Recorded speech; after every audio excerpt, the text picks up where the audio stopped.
Começa agora 98 Talks, conectando a 98 e a Rede Mais Record TV, da capital para as regiões Sul, Norte e Zona da Mata Mineira. Uma conexão direta da 98 Live com a Rede Mais Record TV. Boa noite para todo mundo ligado na 98 FM, na 98 Live, na Rede Mais Record TV. Sul de Minas, Varginha, Zona da Mata, Juiz de Fora, Norte de Minas, Montes Claros. É um prazer enorme estar aqui com vocês para mais uma edição do 98 Talks, um programa em que a gente conversa sobre todos os assuntos do mundo, do Brasil, de Minas Gerais, da sua cidade. E se você quiser participar conosco, mande um WhatsApp para 31-99316-9898. Eu já começo cumprimentando o Ale Silva, que está lá na mesa. Ele é quem vai cuidar de todo o WhatsApp de vocês aí. Portanto, pode passar, 31-99316-9898. Junto comigo nessa jornada, Rodrigo Carneiro. Boa noite, Rodrigo. Boa noite, Paulo, Lucas, Luiz, Ale e a todos os nossos ouvintes da 98, web espectadores e telespectadores da Record Minas. No controle mestre, Rafael Ribeiro, a produção é do Lucas Raj, com auxílio luxuoso do Vinícius Silveira. E quem está conosco também na ponta da linha é ele, Luiz Fernando Rocha. Boa noite, Luiz. Boa noite, Paulo, Lucas, Rodrigo, nossos telespectadores e ouvintes aí da 98. Rodrigo, uma correção importantíssima. Record Minas é só Belo Horizonte. É verdade. Record TV. Record TV. Rede Mais, Record TV.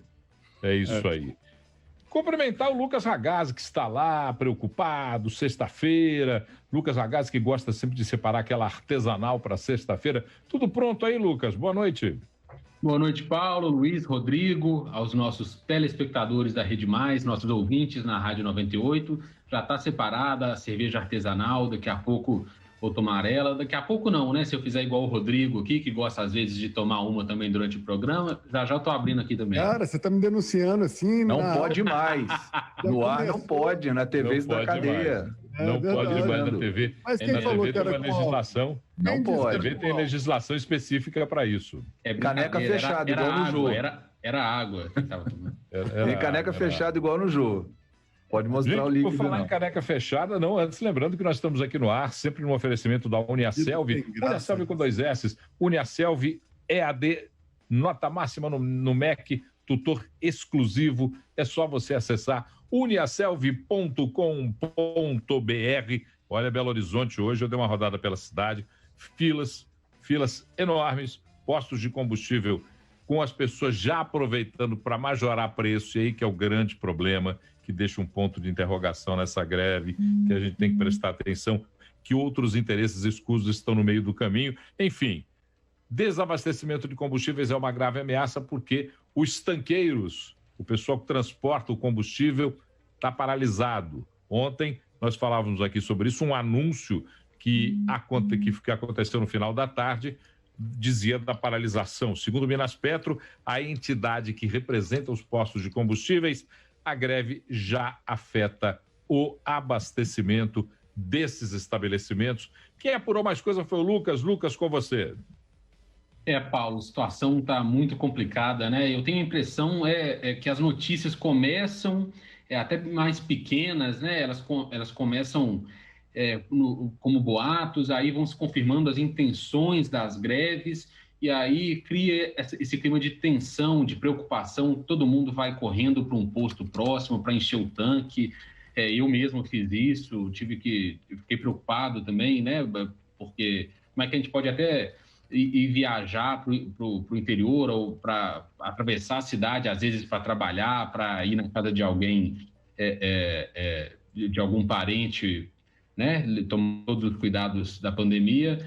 E pensando muito na gasolina, né? Estou muito receoso da gente viver algo parecido com o que vivemos em 2018 agora. Espero que a situação seja controlada antes que a gente chegue nesse nível, Paulo, porque o que a gente viu hoje, não só aqui na capital, mas no interior, eu estava conversando agora há pouco com uma pessoa que mora na região centro-oeste, que os postos lá também, alguns já estavam apenas com álcool disponível. Então, assim, o negócio está começando a se disseminar, né, pelo interior do estado também. É preocupante, né, Luiz? Como é que estão as questões aí? Pois é, olha só, tanto aqui em Varginha, quanto em Montes Claros, quanto em Juiz de Fora, outras cidades grandes da nossa área de cobertura, por exemplo, Barbacena, Poços de Caldas, nesse momento os postos estão registrando uma grande corrida. Varginha, a cidade está completamente travada, filas quilométricas, só que existe uma diferença grande da questão de abastecimento. Como nós estamos em 3 regiões muito diferentes uma da outra, existe uma diferença grande. Poços de Caldas e Varginha, por exemplo, outras cidades grandes do sul de Minas, são abastecidas, na sua maioria, por postos, por caminhões e empresas de São Paulo. Não são abastecidas pela refinaria Gabriel Passos, que é onde está o epicentro dessa greve. Então, acontece principalmente mais para o sul, do risco de desabastecimento ser menor. Isso acontece, por exemplo, no norte do estado. Em Montes Claros, o risco é maior. Se faltar gasolina em Belo Horizonte, vai faltar lá. Em Juiz de Fora, é uma questão equilibrada com o Rio de Janeiro.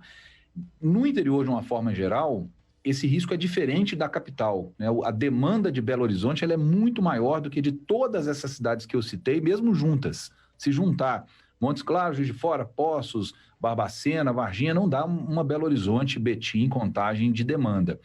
Então, o risco na capital, em um dia de greve, ele é realmente um risco concreto. Nessas cidades, não.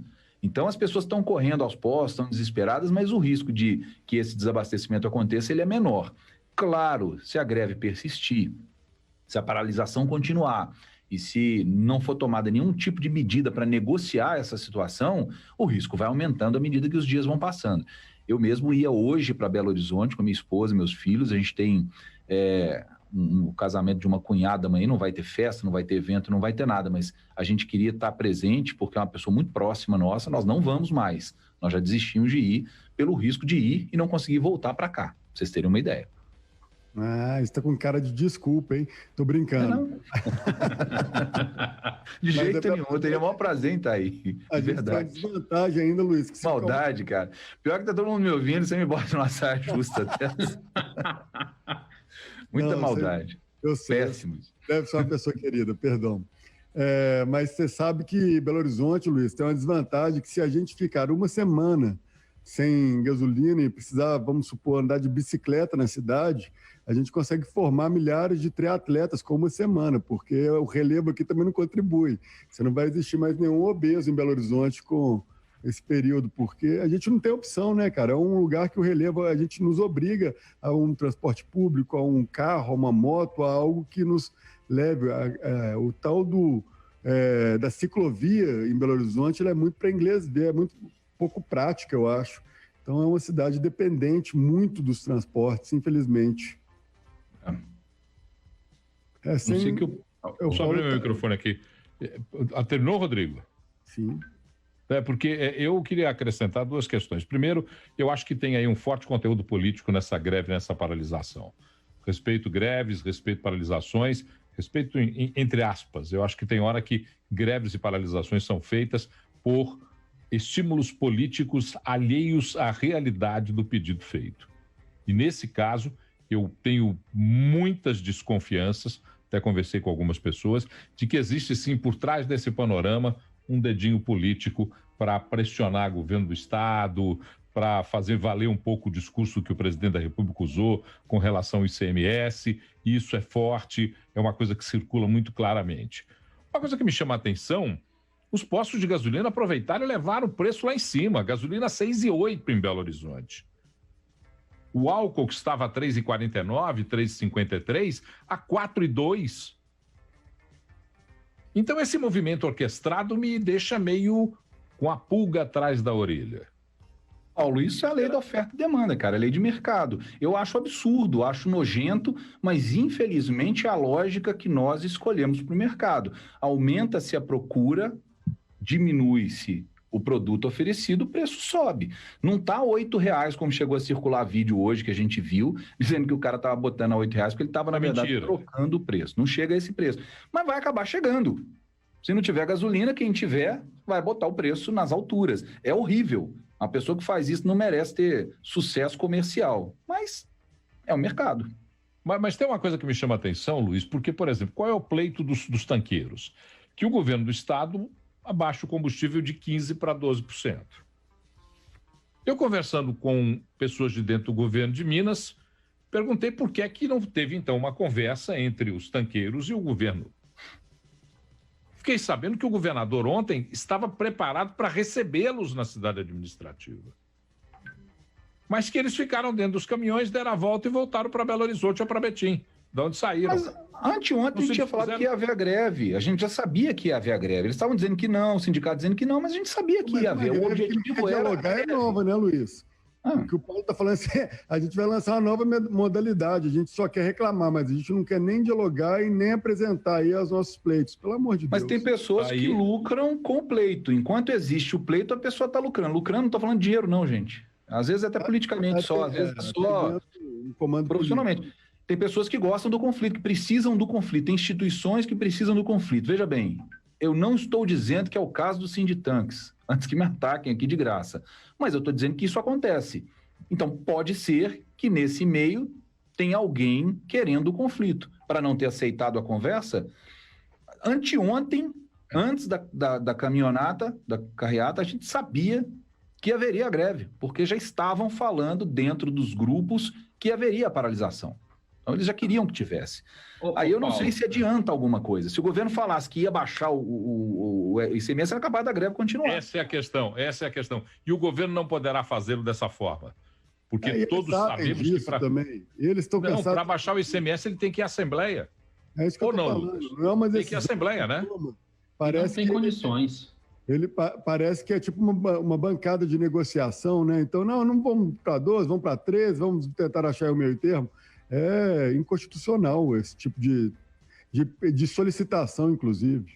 Não, há a possibilidade... Desculpa, Lucas, vamos lá. Não, eu só queria pontuar também que a gente fica numa encruzilhada. A gente, enquanto povo mineiro, população, eles têm todo o direito de fazer essas reivindicações, de fazer protesto.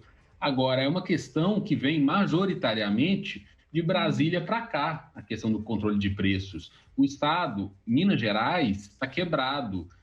Não tem praticamente onde cortar assim, porque ainda mais numa época de pandemia, em que os gastos estão mais altos pela urgência das questões, pela necessidade de compra de uma série de insumos, de reorganização de pessoal, não tem como você cortar no ICMS, não dá para você cortar receita. Então, assim...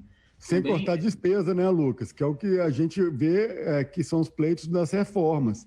São necessários. Por que a gente fala tanto aqui dentro da necessidade das reformas e que a Assembleia tem uma responsabilidade muito maior até do que o governo?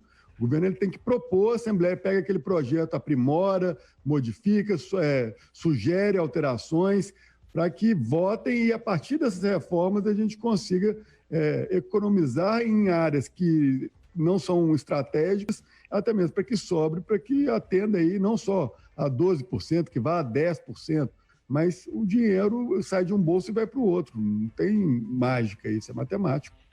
Só uma coisa importante, gente. Só uma coisa importante, Paulo, que é importante para caramba esclarecer, que tem base no que você falou antes, aí você aproveita e comenta isso. Mas os postos de gasolina tem nada a ver com essa história dos tanqueiros. E se a gasolina não chegar lá, eles não vão ter gasolina para entregar. O Passarinho me contou, não posso falar isso que é verdade, mas eu não acredito que vai faltar gasolina em posto, não. Acho que existe... Tomara que não. Eu acho que existe aí um interesse mútuo que não se falte a gasolina e, ao mesmo tempo, faça aí uma fumaça para poder mostrar aí que realmente é natural que se faça uma fumaça. Mas eu não acredito que vai faltar, não, viu? O dono de posto de gasolina que não tem interesse que falte porque ele fica sem faturar. E, nesse ponto, ele tem razão. Pode ser que seja certo. Mas eu acho que não existe um movimento articulado entre postos de gasolina e tanqueiros, entendeu? Empresas de transporte que estão em greve. Então, ele é dono de uma rede de posto de gasolina, é dono de uma rede de transporte de combustível, ele vai querer desabastecer o seu próprio negócio? Não sei.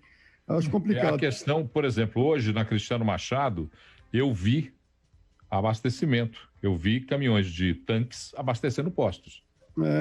Então... Isso eu vi, não foi nem o Passarinho que me contou. É ruim a gente falar, né, Paulo? Não vai faltar, chega segunda, não tem gasolina em lugar nenhum, todo mundo xingando. Não, o que eu acho que vai acontecer é mesmo um gap de abastecimento, sim.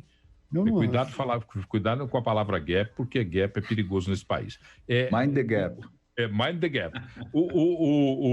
Haverá, sim, uma interrupção aí de abastecimento, e eu acho que, por exemplo, amanhã pela manhã, os postos terão menos combustível para ofertar, os preços, como diz o Luiz, vão subir, embora eu não concorde com isso, enfim. Mas eu acho que por volta de segunda-feira, no máximo terça-feira pela manhã, tudo já vai voltar ao normal, é o que eu tenho sentido, é o termômetro que eu tenho percebido na conversa aí com as pessoas. Mas me deixa muito estranha, me causa uma estranheza muito grande essa greve, porque é a greve por um pleito que não pode ser atendido. Veja bem, eu faço uma greve para que o Rodrigo aumente o meu salário, mas o Rodrigo não está faturando mais, ele não vai poder aumentar o meu salário. Ai, que então bom é um que você sabe disso, Paulo. Mas é um absurdo. Quando eu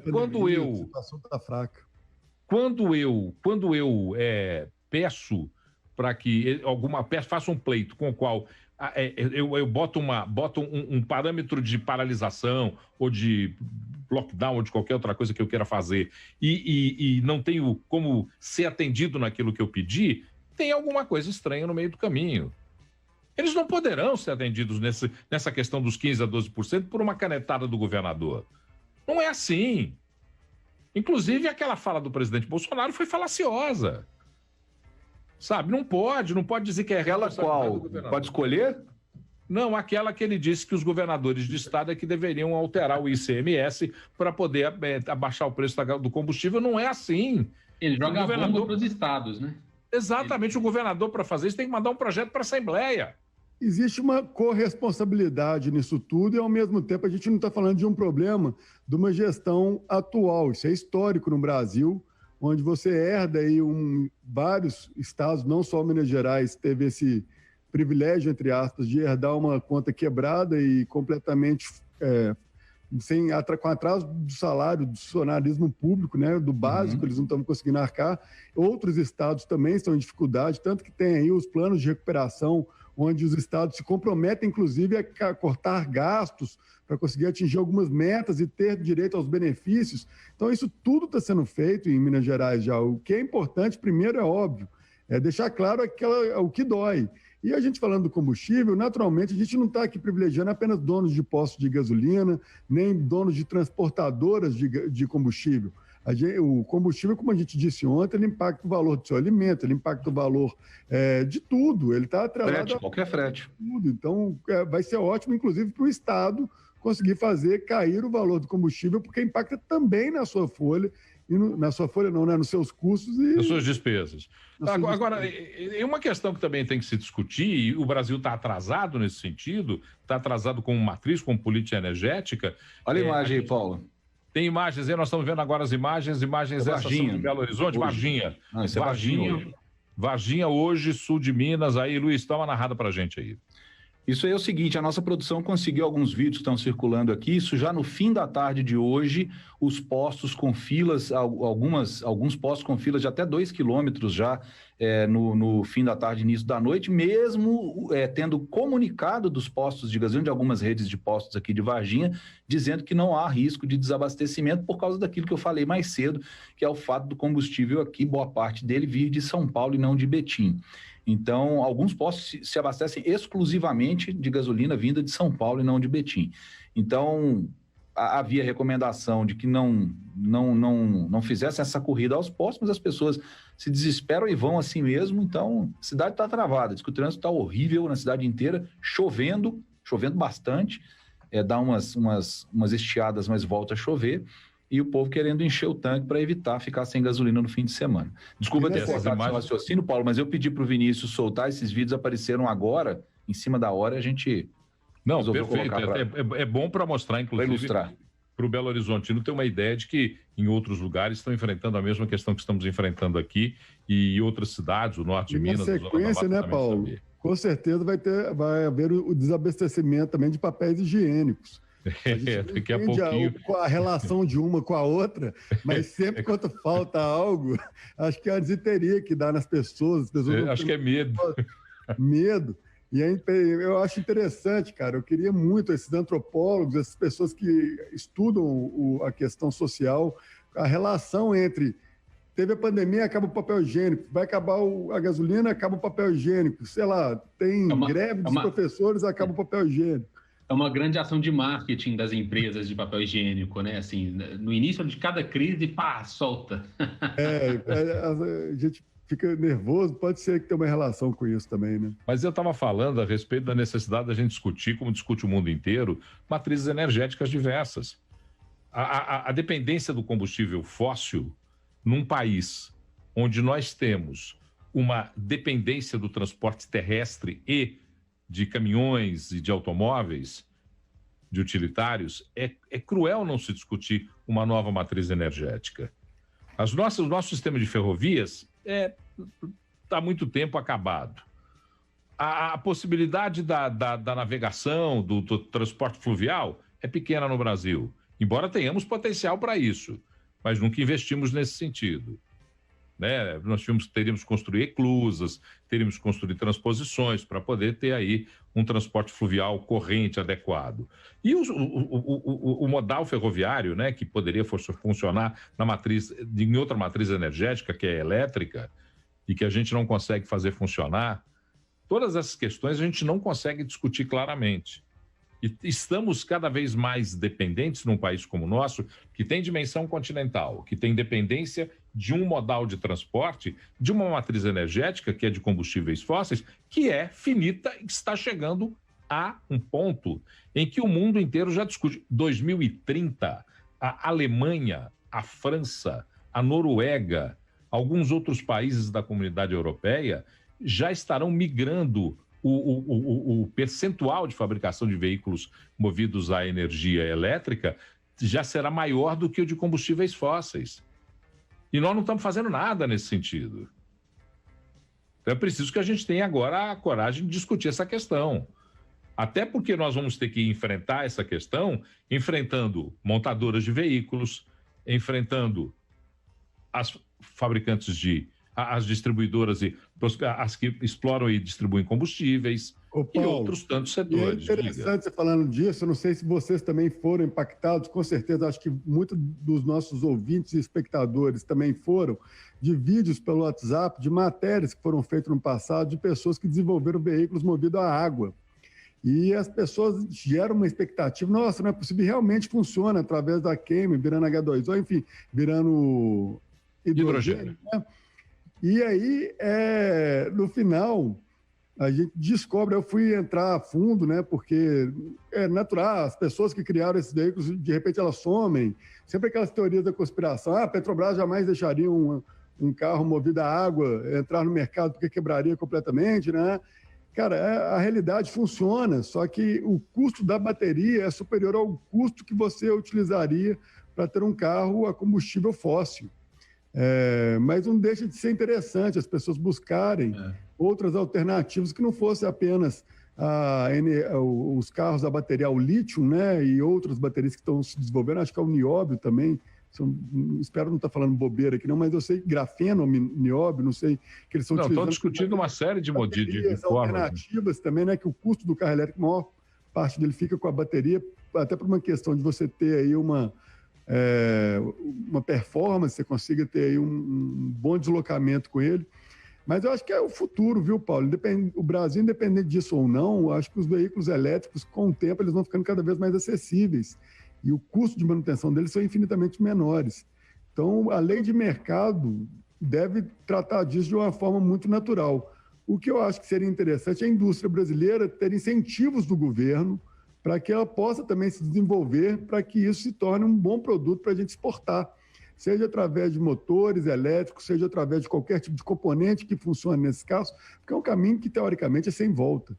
Então, acho isso que eu ia falar, vai chegar um momento em que isso não vai ser mais uma escolha, vai ser uma demanda, vai ser uma exigência, tanto do que o Paulo falou o fato de que o combustível não vai existir mais, nós não vamos ter mais o combustível para fornecer, porque é finito, quanto para uma demanda de sociedade mesmo. A sociedade começa a se conscientizar aos poucos, talvez, esperamos que sim, e começa a demandar isso das montadoras. Mas eu acho que esse caminho vai passar primeiro, gente, pelo contrário, para as pessoas não terem carro próprio, abrirem mão disso. A geração do Ragazzi, por exemplo, já é uma geração que se preocupa menos com isso do que a nossa se preocupou. Paulo. E o Rodrigo, que está nesse meio termo aí, algumas pessoas já criaram essa consciência, começaram a... A idade do ragazzo, eu só sou mais arrebentado, só sou mais desgastado.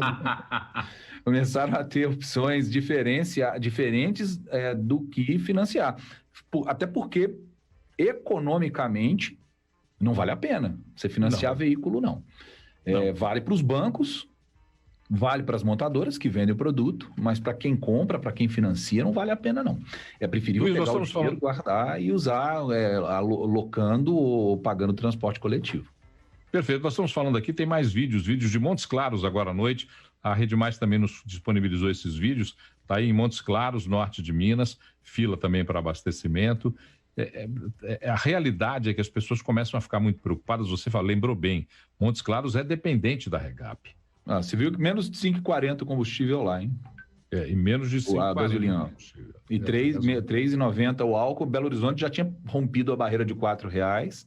4,4, 4,6 eu vi hoje. Exato. E a gasolina também já tinha passado de R$6 em alguns postos, como você falou. Essas imagens são do Rafael Bicalho, nosso repórter lá em Montes Claros. Obrigado, Rafael. As que a gente viu mais cedo de Varginha são imagens que estão circulando no WhatsApp aqui.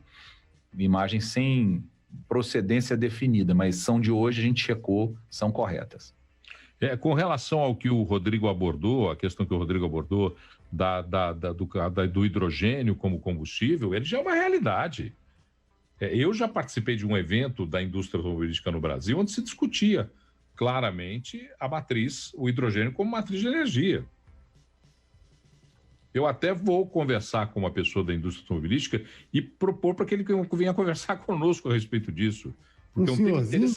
É um senhorzinho que às vezes aparece aqui falando umas coisas, que interessantes. Não, aquele senhor também.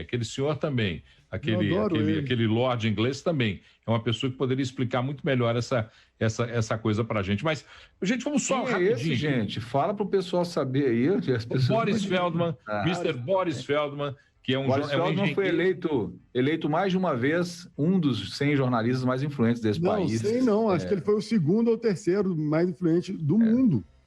O Boris não exagera também, não. Mr. Boris Feldman. Gente, vamos valorizar o nosso quintal. O Boris tem uma marca mundial e ele é dos jornalistas mais relevantes automotivos do mundo. Isso é verdade mesmo, ele conhece. A influência do Boris no universo automotivo, não só na questão do jornalismo, mas até mesmo da questão da indústria se aprimorar. O Boris é um bom convidado, né, Paulo? Ele é engenheiro, né, gente? Ele é engenheiro e jornalista.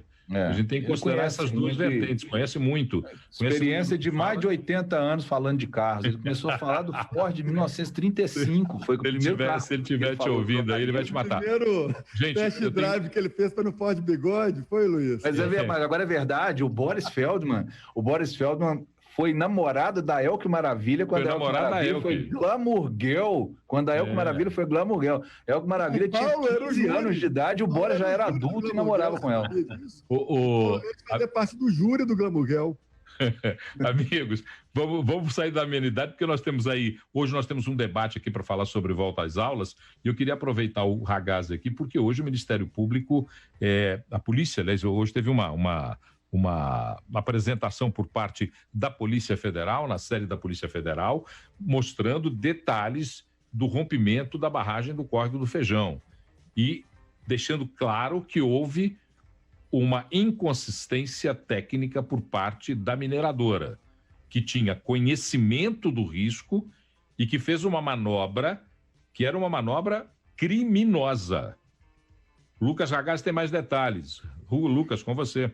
Pois é, Paulo, a gente está esperando aí há 1 ano e meio essa perícia que foi anunciada hoje pela Polícia Federal. Ela foi realizada a várias mãos, a vários cérebros, lá na Espanha, aqui no Brasil, universidades, consultorias. Essa perícia analisou o motivo pelo qual a barragem se rompeu. A gente já sabia que ela se liquefez, né? A barragem ela sai do sólido e vai para o líquido, isso a gente já sabia desde o início, mas nunca se soube, até hoje, por que ela rompeu naquele segundo, naquele dia. E a perícia da Polícia Federal detectou que a razão para ela ter se rompido foram furos verticais, perfurações verticais no topo da barragem. Essas perfurações foram feitas para instalar drenos e dispositivos para calcular a pressão da água e ver se a barragem ela tinha muita água dentro, se apresentava perigo ou não. Esses drenos, essas perfurações, acabaram gerando essa instabilidade que fez ela perfurar e se liquefazer. Paulo, eu acho importante, eu queria fazer uma observação curta aqui. Demorou, até hoje, o inquérito sobre a questão do homicídio e do crime ambiental da Polícia Federal e do MPF ainda não foi concluído, por conta que era necessário aguardar essa perícia, porque a gente gosta muito, Paulo, e diversas vezes a gente fala aqui, a gente cobra, a gente critica muito a morosidade, a falta de empenho, às vezes a falta até de qualidade técnica do poder público em várias instituições, a polícia e o Ministério Público às vezes lenta e pouco severa.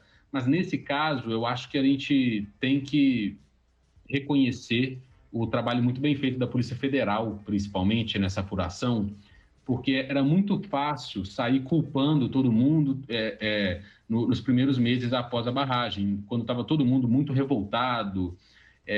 Na época, a gente soube que aconteceram detonações na barragem no dia do rompimento, e detonações são comuns em barragens, para você detonar restos de explosivos e fazer as cavas, né? Assim, são questões da mineração comuns, estudadas para que a detonação não atrapalhe o funcionamento da barragem. E, na época, nos meses seguintes do rompimento da barragem, eram muitas especulações do que falava, essas detonações causaram ou não, e a Polícia Federal aguardou a perícia, demorou 1 ano e meio, até por conta da pandemia, e saiu hoje, e nada tem a ver com as detonações. Você imagina se a polícia relata o inquérito de homicídio, de crime ambiental, culpando, por exemplo, as detonações antes da perícia. Teria injustamente denunciado pessoas que não são culpadas, né, pelo rompimento da barragem. Agora, com conhecimento de tudo, com conhecimento de que a Vale, em Brumadinho, fraudou documentos e fez tudo o que a gente já sabe, vai caminhar bem o inquérito sobre homicídio. É uma descoberta muito interessante que foi anunciada hoje pela PF. Inclusive, lembrando, Lucas, que a Vale burlou aquilo que a empresa contratada tinha dito para ter como parâmetro de trabalhos a serem realizados na mensuração do risco que aquela barragem tinha. E isso é crime. Burlou com a concordância da empresa que era contratada para fazer... Não, com a segunda empresa. A primeira empresa contratada fez o laudo. O Lucas é autor de um livro fantástico, Engenharia de um Crime. Ele e o Murilo Rocha são autores desse livro. Eu até recomendo que se leia esse livro, que vocês possam ler esse livro, porque ele tem... Ali tem uma história muito clara do que muita gente fazia de maneira irregular, com as vistas grossas do poder público, com as vistas grossas da diretoria da empresa. É bom se ler, Engenharia de um Crime, Lucas Ragazzi e Murilo Rocha. Eu recomendo esse livro para quem quer entender um pouco mais sobre o crime que aconteceu em Brumadinho, no Córrego do Feijão. São dois jornalistas meio mais ou menos esses aí, viu? Muito bom. Tem uma coisa importante também, aí o Lucas também deve saber, deve saber falar sobre isso, obviamente vai saber falar sobre isso. Em 2019, pouco tempo depois que, 10 meses, 9 meses depois, houve um acordo entre o Ministério Público e o governo federal. O governo contratou uma empresa americana que era cliente das empresas investigadas para auxiliar na investigação das barragens do Brasil, porque a Agência Nacional de Mineração, o DNPM, não conseguiam fazer essa fiscalização. Foi a grande crítica que eles receberam à época, né? Eles tinham barragens para fiscalizar que estavam sem laudo de vistoria, sem fiscalização há anos. Contrataram uma empresa sem licitação, alegando emergência, urgência, não é isso, Lucas?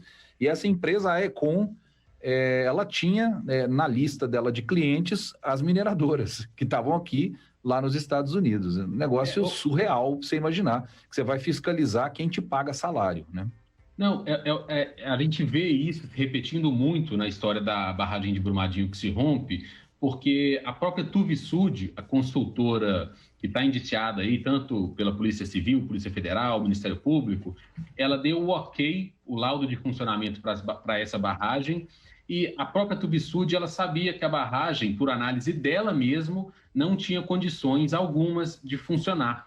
E por que a Tuvisud dá o ok? Porque ela se sentia pressionada porque quem contratava ela era a Vale. E se ela não desse o ok, o resultado que a Vale queria, eles não recebiam pagamento, rompia o contrato, né? Isso está muito claro nos depoimentos dos funcionários da Tuvisud, a Polícia Federal e ao Ministério Público. Então, esse caso que você relata, que aconteceu, ele acontece repetidamente. Né? Assim, você contrata a consultoria para te dar o ok para o funcionamento da barragem, e se o resultado não for o que você quer, a barragem não pode funcionar, você rompe o contrato com ela. Então, assim, é uma questão bizarra.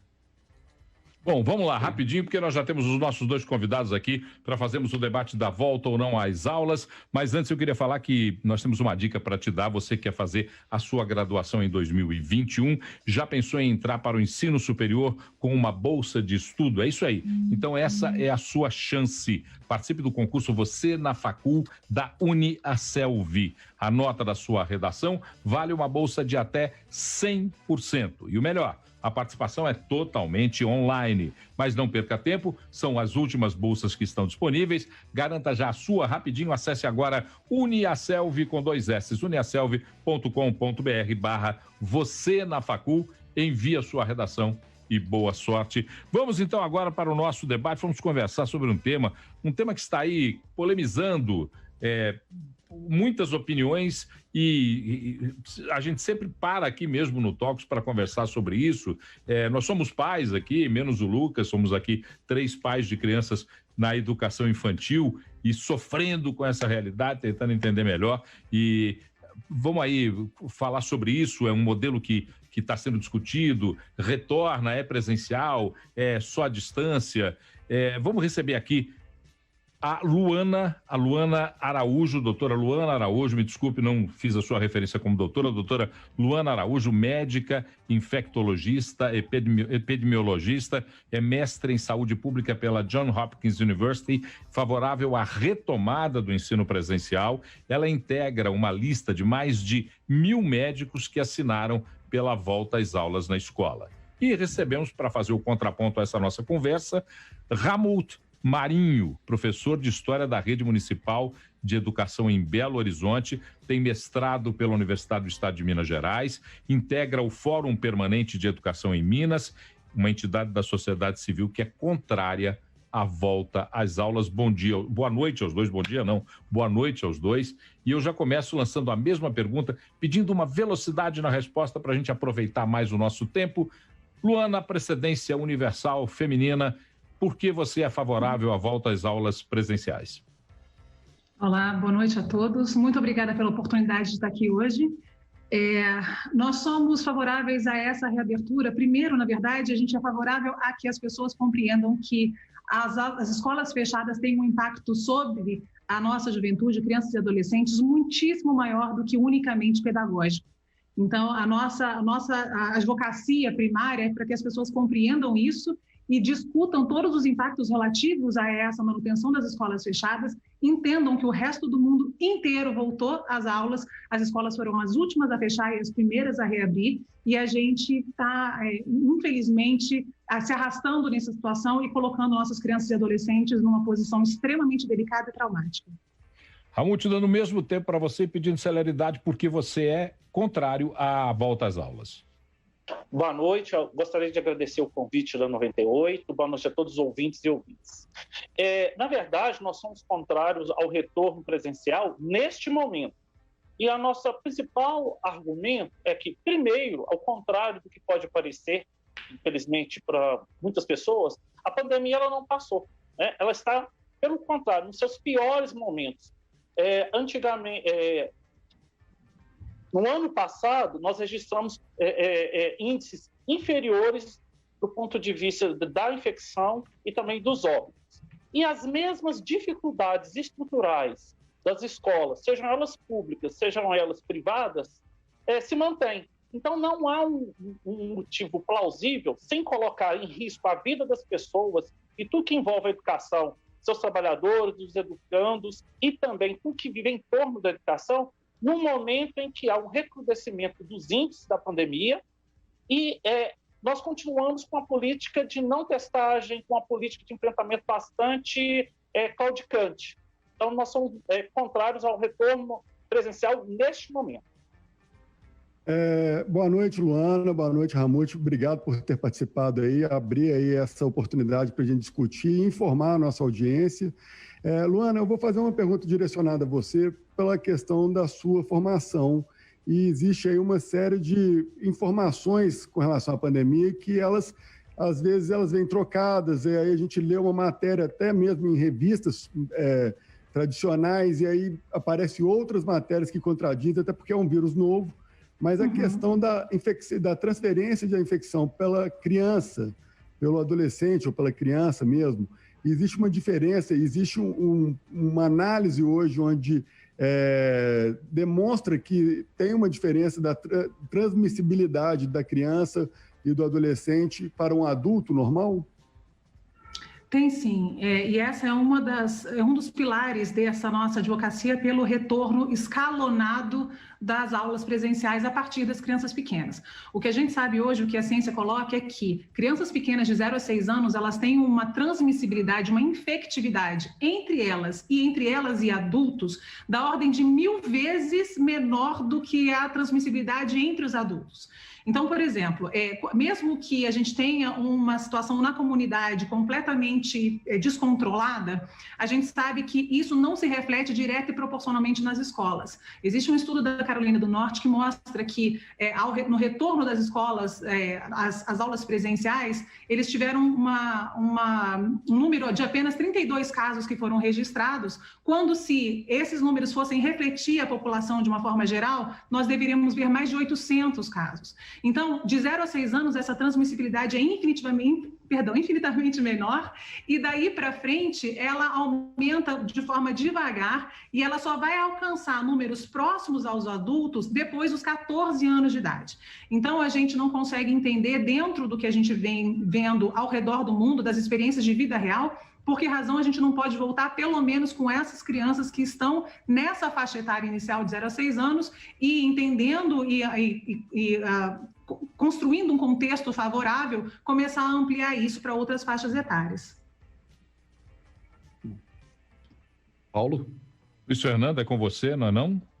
Eu ia dizer para você que acho que tem que ter uma réplica do nosso Ramute aí para. Sim, o Ramute tem. O comentário da doutora, depois eu faço a pergunta para ele. Perfeito. Então, Ramute, contraponto ao que disse a doutora, bem lembrado pelo Luiz Fernando, por favor. Tudo bem. Na verdade, não chega a ser nenhum contraponto, mas uma problematização. Como a doutora mesmo externou, existe sim um índice de transmissibilidade das crianças bem inferior em relação aos adultos. Mas ela existe, ela não é inexistente.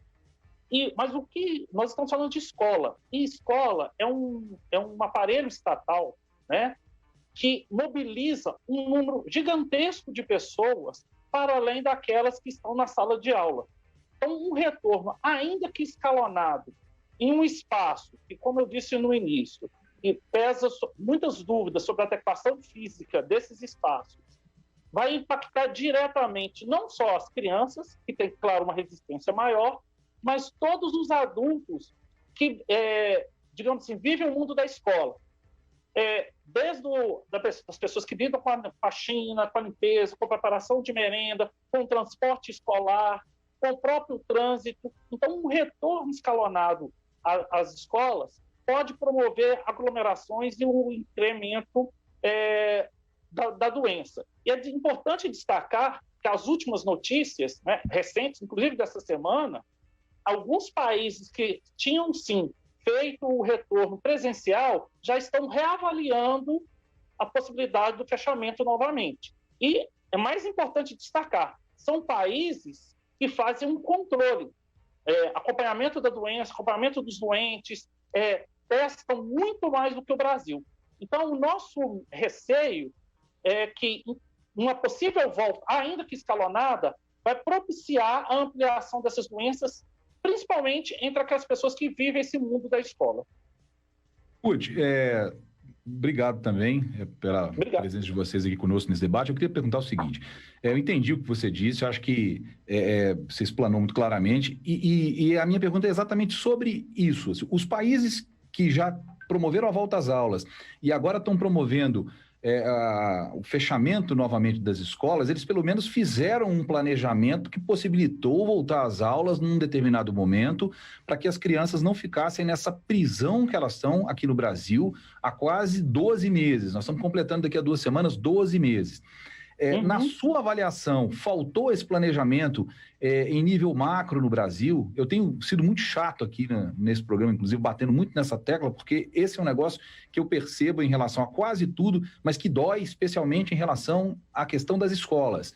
E talvez a gente devesse, os nossos governantes devessem ter cedido menos às pressões políticas 4, 5, 8 meses atrás e ter retornado essas aulas gradativamente para agora estar fechando de novo. Então, você acha que faltou realmente esse planejamento ou não, era para estar fechado até agora mesmo e a gente tem que esperar mais um tempo para reabrir? Qual que é a sua posição sobre isso? É uma ótima pergunta e ela tem um quê aí que a gente tem que tomar cuidado.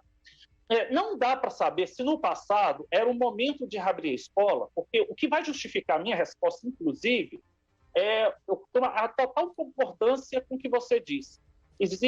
Nós não tivemos um planejamento e, mais do que isso, políticas unificadas, uma rede de solidariedade de enfrentamento à pandemia.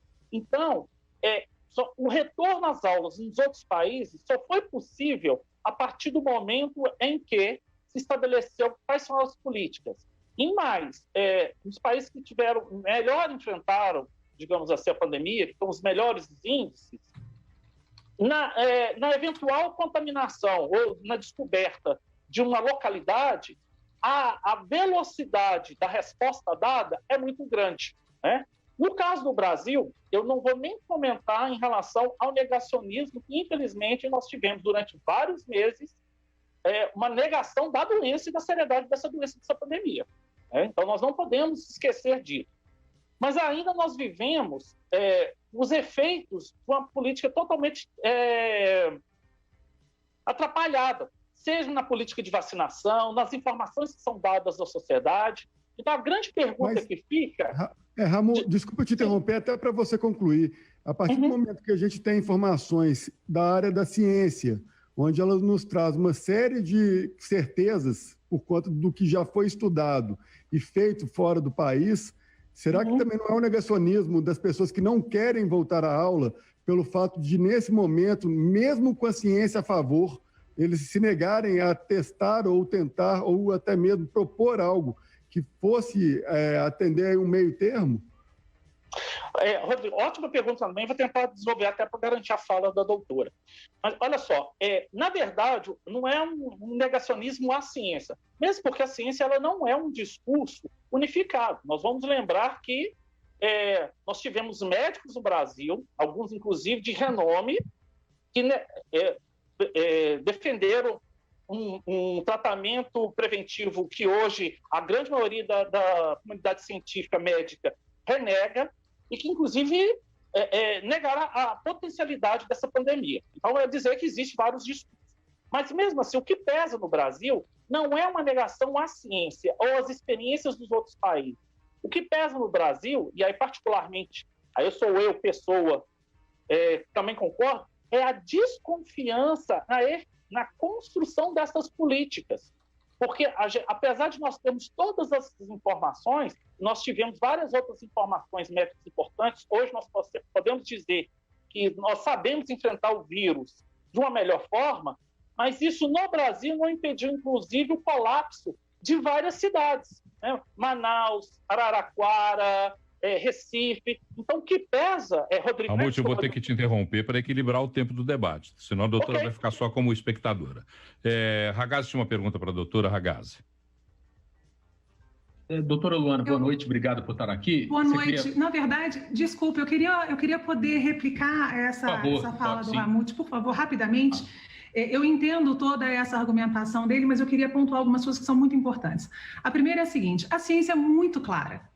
A comunicação da ciência e a comunidade que a faz, dependendo de onde ela está e sob quais pressões ela se encontra, é que pode ser um tanto quanto complicada. Mas a ciência ela é muito clara no que a gente sabe e o que a gente não sabe. E essa é a beleza da honestidade da ciência. Quando você não tem uma informação, você simplesmente não diz, vou atrás dela. Então, eu queria deixar essa primeira coisa clara. A segunda coisa é que eu concordo com o Ramute quando ele diz que as nossas medidas de mitigação primária, quer dizer, testagem em massa, a quarentena dos contactantes, rastreamento e quarentena dos contactantes, isolamento dos doentes, é muito deficitária. Você tem toda a razão. E é uma tristeza para a gente, como brasileiro, dizer isso, porque nós temos o maior serviço de saúde primária do mundo. Nós temos o maior grupo de agentes comunitários de saúde do mundo e nós deveríamos estar usando essa força nossa e a gente não faz num sistema que é de acesso universal e gratuito. Então, a gente jogou fora grande parte da nossa condição de fazer uma resposta muito melhor por conta disso.